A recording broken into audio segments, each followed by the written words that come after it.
इसलिए मदद करना, आप लोग मदद करोगे, आप मदद करोगे हमारे अवधेश वर्मा जी की, इन्हें जिताना आप लोग। और आपको तो पता लग गया होगा कि आंवला में हम लोग जीत गए, बरेली जीत गए, पीलीभीत जीत गए। इंडिया न्यूज में आपका स्वागत है। मैं खान रिपोर्टर शाहजहांपुर। आखिर क्या है खबर, डालते हैं। नौजवान साथी और पत्रकार बंधुओं, मैं सबसे पहले इस चुनावी जनसभा में उपस्थित शाहजहांपुर के सभी अपने समाजवादी साथियों का बहुत बहुत धन्यवाद और आभार प्रकट करना चाहता हूं। चरण का चुनाव होने जा रहा है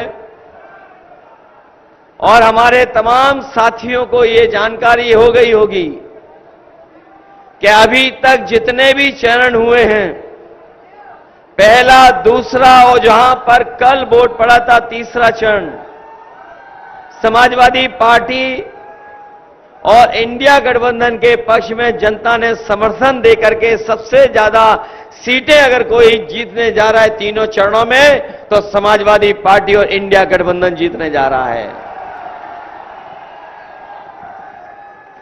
ये जो पहले चरण से हवा चली थी पक्ष में, उसने भारतीय जनता पार्टी को पलट दिया।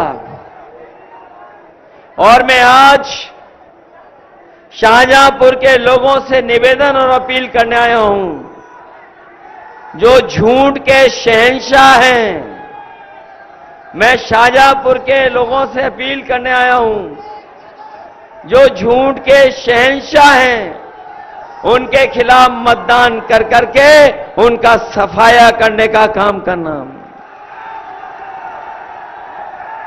यहां तो हमारे साथी जागरूक हैं, जानकारी रखते हैं। अभी यहां पर कुछ दिनों पहले प्रधानमंत्री जी भी आके जा चुके हैं। बीजेपी के बड़े बड़े नेता आए होंगे, लखनऊ वाले भी आने वाले होंगे।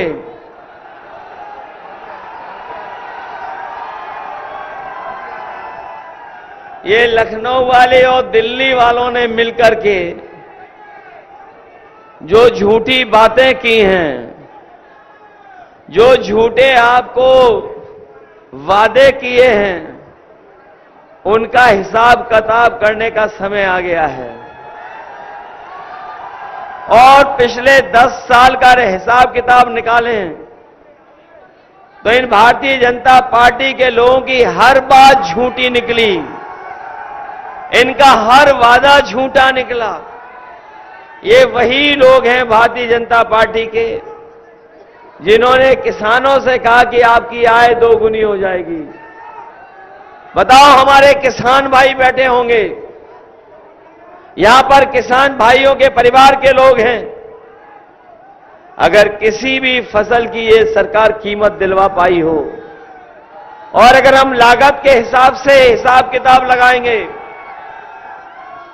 तो ना ये सरकार हमें लाभकारी मूल्य दे पाई है और किसी भी किसान का आय 2 गुनी नहीं कर पाई है।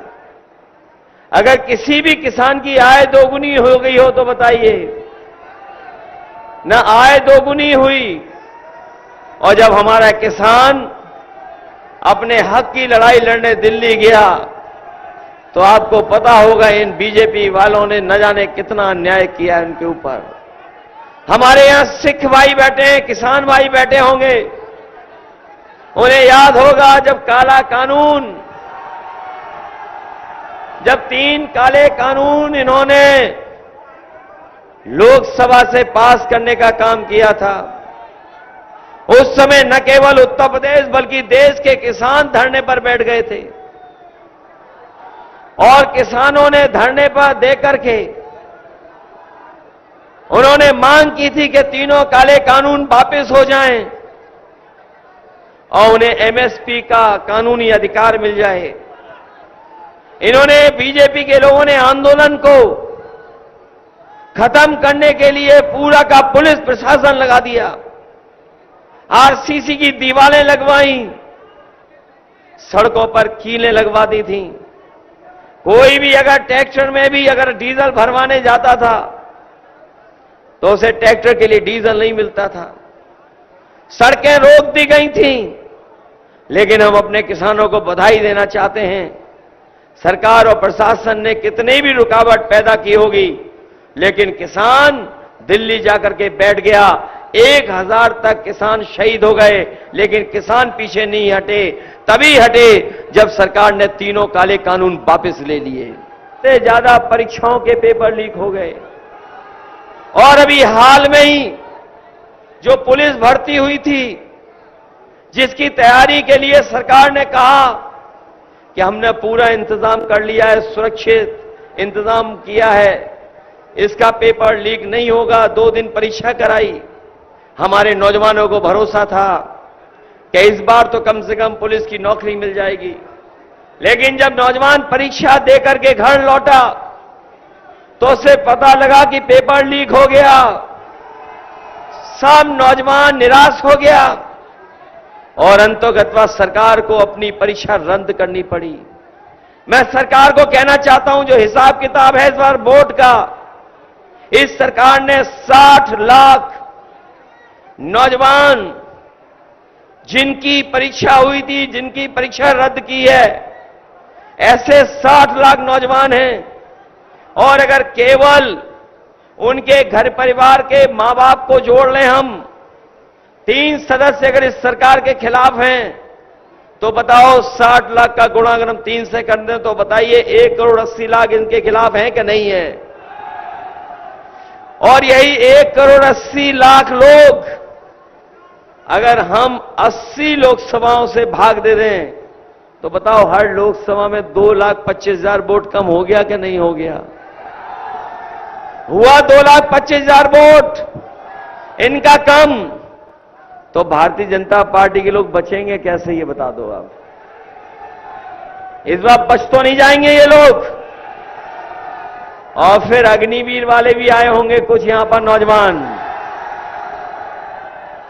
ये अग्निवीर जो व्यवस्था लागू की है सरकार ने, आधी अधूरी और 4 साल की नौकरी, ये जो 4 साल की नौकरी देना चाहते हैं और उसके बाद घर में बैठा देंगे, खेत पे घूमने को मौका, खेत पे पहुंचा देंगे आपको। हम अपने नौजवानों से कह के जा रहे हैं कि समाजवादी लोग कभी भी अग्निवीर को स्वीकार नहीं कर सकते हैं। जब भी सरकार बनेगी अग्निवीर व्यवस्था हमेशा हमेशा के लिए खत्म हो जाएगी। वैसे तो हमारे खाकी वर्दी पहनने वाले भाई लोग बहुत हमारी मदद करते हैं, कभी कभी अनुशासन बनाने के लिए भी, कभी कभी सरकार के इशारे पे हम लोगों को डराते भी हैं। ये लोग सरकार के इशारे पे हम लोगों को डराते हैं, लेकिन मैं ये जानता हूं मनी मन ये आपके पक्ष में भी हैं। इनको भी डर लग रहा है, इनको अंदर ही अंदर डर लग रहा है कि अभी तो फौज की 4 साल की नौकरी हो गई है और कहीं बीजेपी वाले आ गए तो खाकी वर्दी पहनने वालों की 3 साल की नौकरी कर देंगे। ये लोग कभी कभी पूछते हैं कैसे हो सकता है ये हमारे पत्रकार साथी भी पूछते हैं कि ये कैसे संभव है। तो मैंने इनसे पूछा, ये बताओ क्या आपको पता था कि हवाई अड्डे बेच दिए जाएंगे? क्या आपको पता था बंदरगाह बेच दिए जाएंगे? क्या आपको पता था LIC बेच दी जाएगी? क्या आपको पता था कि बैंकें बिक जाएंगी? क्या आपको पता था कि 4 साल की अधूरी नौकरी अग्निवीर की हो जाएगी? क्या आपको पता था कि आधी रात नोटबंदी हो जाएगी? बताओ सरकारी विभाग में आउटसोर्स नौकरी हो गई कि नहीं हो गई? हमारे सफाई कर्मचारी भी आधी अधूरी संविदा पे नौकरी कर रहे हैं कि नहीं कर रहे हैं? बताओ आपकी बोरी से पहले 5 किलो चोरी की, फिर 5 किलो चोरी कर ली, और ये अगर सत्ता में दोबारा आ गए तो आपको खाद भी पाउच में खरीदनी पड़ेगी, ये बोरी में खाद नहीं देंगे। बताओ महंगाई बढ़ा दी कि नहीं बढ़ाई इन्होंने? ये जो नौजवानों की मैंने मोटरसाइकिल खड़ी हुई देखी हैं, बताओ मोटरसाइकिल आज से 10 साल पहले कितने रुपए की आती थी? 50,000, 60,000 में। और आज मोटरसाइकिल कितने की आ रही है? जो लोग गाड़ी खरीदते होंगे, बताओ गाड़ी कितने की मिलती थी पहले? और आज गाड़ी की कीमत दुगनी हो गई कि नहीं हो गई? हर चीज महंगी कर दी इन्होंने कि नहीं कर दी? न हमारे किसानों को सरसों की कीमत दे रहे हैं, और जब सरसों का तेल बाजार में आ जाए तो ये ज्यादा पैसा वसूल लें कि नहीं वसूल लें? इसलिए जहां इन्होंने महंगाई बढ़ा दी, बेरोजगारी बढ़ा दी, किसानों को धोखा दिया, नौजवानों की नौकरी छीन ली, और यहां के मंत्री तो ऐसे हैं जिनके बारे में बीजेपी वाले भी कहते हैं कि फर्रुखाबाद वाले चूसे गन्ना और हाईवे ले गए। सुना है हाईवे के किनारे सब बीजेपी वालों ने जमीनें ले ली हैं। और सच्चाई तो ये है कि जिस समय कभी रजिस्ट्रियां जांच होंगी तो सबसे बड़ी भूमाफिया पार्टी अगर कोई निकलेगी तो वो भारतीय जनता पार्टी निकलेगी, कोई दूसरी नहीं। संविधान बचाने का चुनाव भी है, और संविधान को बचाने के साथ साथ हमें मिले हुए जो अधिकार बाबा साहब भीमराव अम्बेडकर जी ने दिए हैं, उन अधिकारों को भी बचाने का चुनाव है। जो लोग बड़ी बड़ी होर्डिंग लगाए हैं शहरों में, हो सकता है शाहजहांपुर में भी लग गई हो होर्डिंग। ये जो डबल इंजन वाली सरकार है, इसने होर्डिंग में कई जगह अपना दूसरा इंजन लगाया ही नहीं है, अकेला इंजन खड़ा है। बताओ, डबल इंजन कहने वाले लोगों का एक ही इंजन दिखाई दे रहा है, और जिसके लिए वो वोट मांग रहे हैं वो खटारा इंजन तो होर्डिंग में है ही नहीं। बताओ, वो खटारा इंजन है क्या होर्डिंग में? तो वो तो पहले से ही स्वीकार कर रहे हैं कि जीतने वाला नहीं है।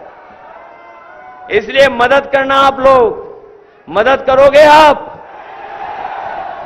मदद करोगे हमारे अवधेश वर्मा जी की, इन्हें जिताना आप लोग। और आपको तो पता लग गया होगा कि आमला में हम लोग जीत गए, बरेली जीत गए, पीलीभीत जीत गए। बताओ, शाहजहांपुर पीछे रह जाएगा क्या? ये शाहजहांपुर वाले लोगों, ये झूठ के जो शहंशाह हैं, इनके खिलाफ वोट डालने का काम करोगे क्या नहीं करोगे? इधर हमें दिल्ली से एक गाना मिला है बीजेपी के सांसदों के लिए, बहुत अच्छा गाना बना है। मैं कहूंगा हमारे शाहजहांपुर के लोगों को भी सुनवा दो ये गाना। ये जो सांसद बने हैं पिछले 5 साल इन्हीं शब्दों के साथ मैं दोनों प्रत्याशियों के लिए आपसे सहयोग और समर्थन मांग रहा हूं, और मैं कहूंगा जो दिल्ली से गाना इन सांसदों के खिलाफ, वो गाना हमारा जरूर सुनाइए सब लोगों को। जोशिया जी को भी अच्छे हाजिर हो सांसद जी। जहां हमारे अवधेश वर्मा जी के पक्ष में आपसे मैंने वोट मांगे हैं, वहीं ज्योत्सना कश्यप जी के लिए भी वोट मांगने के लिए आपसे मैं अपील कर रहा हूं, इनको जिताना। बताओ, पीडीए एनडीए को हराएगा कि नहीं हराएगा? ये लोग जो परिवारवादी लोग हैं, परिवारवाद कह रहे हैं, वो हमारे पीडीए परिवार से घबराए हुए हैं। बताओ, पीडीए परिवार से घबराए कि नहीं घबराए हैं? पीडीए का मतलब पिछड़े दलित अल्पसंख्यक मुसलमान भाई, पिछड़े दलित अल्पसंख्यक हमारे सिख भाई, पिछड़े दलित अगड़े जो पीड़ित अगड़े हैं, पीड़ित दुखी अगड़े भी पीडीए में हैं, और पीडीए में हमारी आधी आबादी भी है। इसलिए सब लोग मदद करना। बहुत बहुत धन्यवाद आप सबका।